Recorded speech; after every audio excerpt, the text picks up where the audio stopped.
Vamos à resolução da questão número 5 da prova da SpaceX do ano de 2021.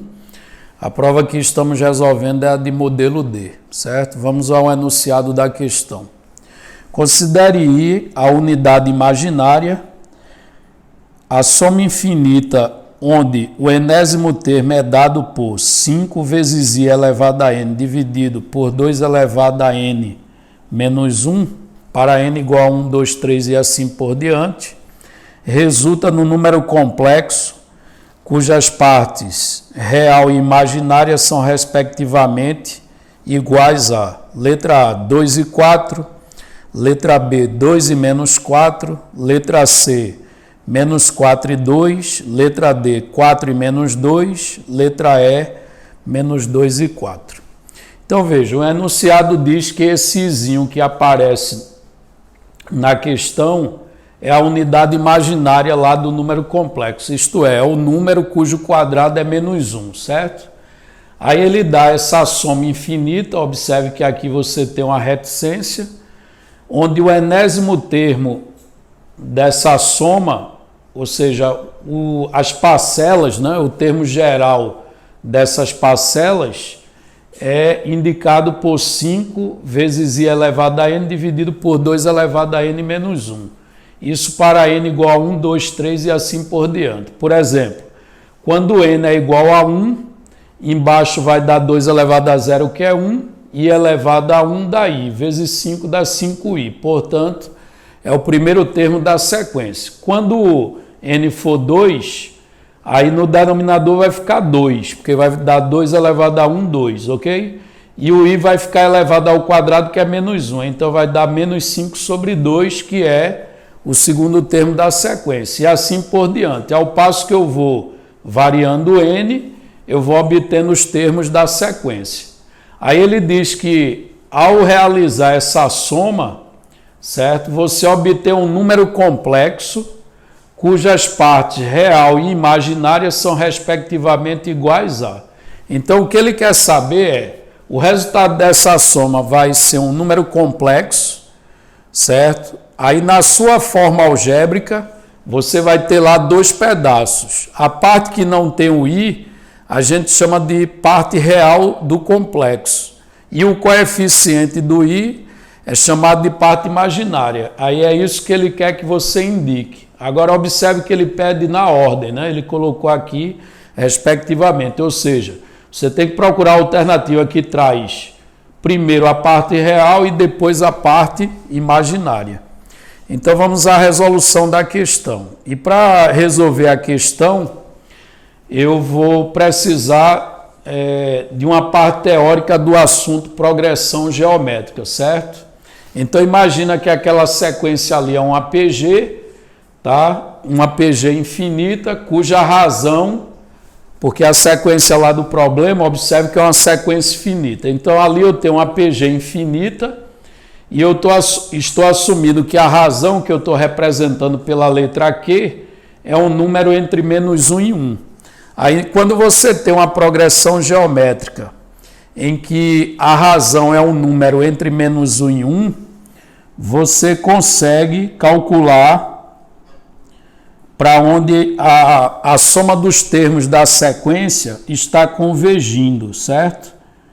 Que aí a gente chama essa soma de S e ela é calculada por A1 dividido por 1 menos a razão. E essa razão eu estou representando aqui pela letra Q. Então, essa fórmula a gente vai utilizar para calcular a soma dos infinitos termos de um APG. Na verdade, a soma dos termos, quando você vai somando, forma uma sequência que converge para esse valor, certo? Agora, só é possível calcular isso se a razão estiver nesse intervalo. Se estiver fora, aí vai divergir. Aí não vai ser possível calcular a soma, ok? Então, aqui está a soma aqui lá do enunciado, tá? Só que para fazer essa soma eu vou ter que somar os termos que tem I com os termos que tem I. e os termos que não têm I com os que não têm, ok? Então, vamos fazer isso em duas etapas. Observe que se você olha para a soma dos termos que não tem o I, ou seja, dos termos que são reais, você vai estar somando menos 5 meios, com mais 5 oitavos, com menos 5 sobre 32 e assim por diante, ok? Aí note que isso está em progressão geométrica, né? Se você divide um termo pelo anterior, dá sempre o mesmo resultado. Então, nesse caso aqui, o primeiro termo da progressão geométrica é menos 5 meios, e a razão é só dividir um termo pelo anterior. Se a gente dividir um termo ali pelo anterior, a gente vai encontrar como razão o número menos 1/4, ok? É só você dividir o segundo pelo primeiro ou o terceiro pelo segundo e assim por diante. Você encontra sempre o mesmo número, que é menos 1/4. Então, calculando essa soma vai ser o A1, que é menos 5 meios, dividido por 1 da fórmula menos 1/4. Ou melhor, 1 menos a razão, que é menos 1/4. Então, vai ficar 1 menos 1/4.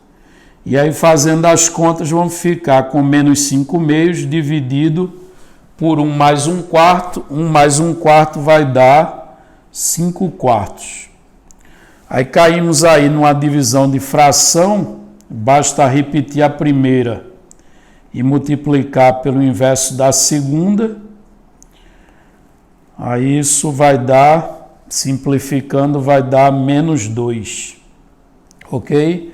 Então note que menos 2 vai ser a parte real do resultado lá da soma original, certo? Então eu acabei de encontrar a parte real, que é igual a menos 2. Agora vamos fazer uma outra conta, que é para obter a parte imaginária, porque aqui eu só somei o que é real, certo? Falta somar o que é imaginário puro ali naquela nossa sequência. Então, fazendo a soma dos termos que tem o izinho. Então, nesse caso vai ser a soma do 5i com menos 5/4 de i, mais o 5i sobre 16, menos o 5 sobre 64 vezes i, e assim por diante. Ou seja, eu só vou somar os que são imaginários agora. Mas note que isso também, né, essas parcelas formam uma progressão geométrica, em que o primeiro termo é 5i, e para obter a razão, basta que eu divida um termo pelo seu anterior. Então, quando eu dividir ali o segundo pelo primeiro ou o terceiro pelo segundo e assim por diante, eu vou obter como razão também menos 1/4, como obtive na outra. Tá ok? Então, calculando essa soma, eu vou ter o A1, que é 5i, dividido por 1 menos a razão, que é menos 1/4. Então, quando eu dividir aqui, vai ficar o 5i dividido por 1 mais 1/4. 1 mais 1/4 vai dar 5/4. E aí, dividindo essas frações, vai ficar 5i multiplicado por 4/5. Ou seja, corta 5 com 5, vai dar 4 vezes i. Então, 4i vai ser a soma de tudo que é imaginário lá na nossa soma original. Aí vejam, ele quer saber o resultado dessa soma aqui do enunciado, né? A soma original do enunciado, ela é composta pelo seguinte resultado: você tem a soma dos números reais, que deu igual a menos 2, melhor dizendo, né? E a soma das partes imaginárias, que deu 4i. Então, o resultado da soma, o resultado total, certo? Da soma original, ele vai ser igual a menos 2, ele vai ser igual a menos 2 mais 4i, ok? Ou seja, dá esse número complexo aqui. Aí recorde que lá no enunciado ele pediu o valor da parte real e da parte imaginária, respectivamente. A parte real é a parte que não tem o i e a parte imaginária é o coeficiente de i. Então a gente tem que procurar onde está escrito menos 2 e 4 nesta ordem. Então, olhando as alternativas, menos 2 e 4 nesta ordem, encontra-se na alternativa E. Portanto, a alternativa E é a alternativa correta da questão.